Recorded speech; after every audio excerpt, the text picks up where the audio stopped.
So, a movie review, this is something different for me.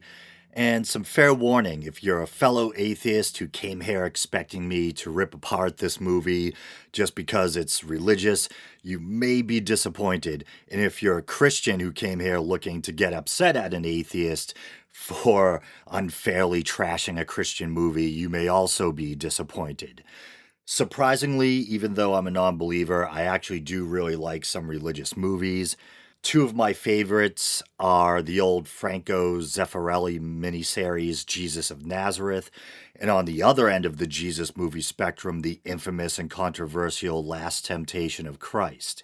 And it's kind of surprising that these are my favorite two movies because both exemplify one of my pet peeves, the whitewashing of biblical movies. And I don't necessarily have an ethical problem with white Europeans being cast as Semitic people. It's not like I think white actors are stealing their jobs. It's more that it just interferes with my suspension of disbelief. It disrupts the movie's sense of reality for me. And Risen suffers from this whitewashing a bit too, which I'll discuss a little later. So, first, I'll say up front that I actually enjoyed the movie to a degree. It was entertaining and compelling enough that it held my attention from beginning to end. There was no twiddling of my thumbs or praying for death. It seemed to go by pretty quickly. I actually had some fun watching it. Regarding the production value, and for context, I was watching it at home, not in a theater.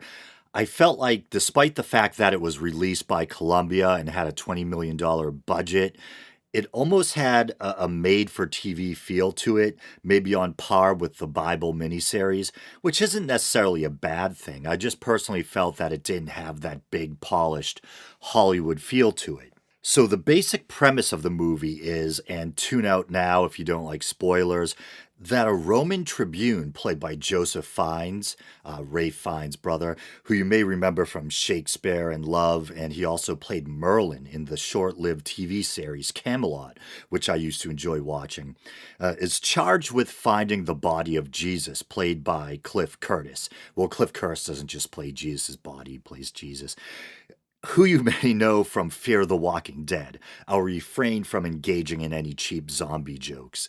The movie starts off during the crucifixion, but the first scene, following a brief opening featuring the main character in some kind of home or tavern in the desert, focuses on a military confrontation between a group of Romans led by Tribune Clavius, Joseph Fiennes' character, and a group of Jewish zealots, including the recently released Barabbas, the murderer released in Jesus' stead, according to the biblical narrative, unless it's supposed to be a different Barabbas. The movie doesn't really say. After winning the battle, Clavius is summoned before Pilate, who orders him to oversee the crucifixion, which is already underway. And it's at this point that we first meet the character of Jesus. He's already expired on the cross, and there's this really eerie, open eyed stare on his face. We see the iconic moment when his side is punctured with a spear or lance in an attempt to make sure that he's truly dead. Interestingly, the crucifixion is depicted with washers being used along with the usual long nails.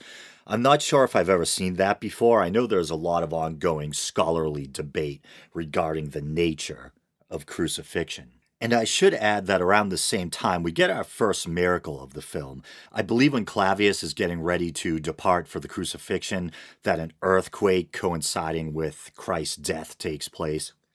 Tribune Clavius is ordered to oversee the burial of the body. The stone is rolled in front of the tomb, and for good measure, it's crossed with ropes and covered in wax seals. Clavius posts two guards nearby, but they shirk their duties and decide to get wasted. It's implied that they slept through the following events, but we learn later that they witnessed the opening of the tomb but were paid by the Sanhedrin to change their story. Clavius arrives on the scene and finds an open tomb, the ropes looking as if they had been blown apart. The body is missing, but left behind is the burial shroud, which is depicted as what we know as the Shroud of Turin. Clavius tries to skeptically shrug it off as an imprint, probably left by herbs and whatnot used during the preparation of the body. And now the fevered search for the body begins. At one point, Clavius interviews or interrogates the apostle Bartholomew, and hello, Whitey. This is one of those moments I was talking about earlier that take me right out of the reality of the movie. We have this first century Jew who not only has a lily white complexion, but also speaks with a thick, almost Cockney accent. Hello, governor. I don't know why filmmakers do this, really. You couldn't find some brown Semitic looking dude who was willing to play good old Bartholomew. Some of the apostles did seem well cast, on the other hand. I thought the actor who was cast as Simon Peter was a good fit. Even some of the Romans were kind of whitewashed, I thought. I thought Joseph Fiennes made a good Roman for some reason, but his assistant, or whatever the proper Roman term is, was really Anglo looking with blonde hair and blue eyes. Kind of reminded me of Jason Siwa, that actor. Then again, supposedly there were some fair complexioned individuals in the classical world. According to some accounts, Alexander may have been fair haired, and I think Suetonius or Suetonius describes Augustus as having had hair the color of straw. Hell, I'm mostly Italian, and look at me. Oh, I almost forgot this one scene that I made note of. Clavius is investigating the disappearance of the body, and he's looking for Mary Magdalene. There's this kind of visual joke where he inquires to a room full of men if they know of her, and almost everyone raises their arm or hand, suggesting that she's a prostitute and they've all been intimate with her. But there's no evidence that Mary Magdalene was a prostitute, repentant or otherwise. This idea is a medieval invention with no basis in the Gospels. But back to our story. So eventually, following a lead, Clavius finds the upper room where the apostles are hiding.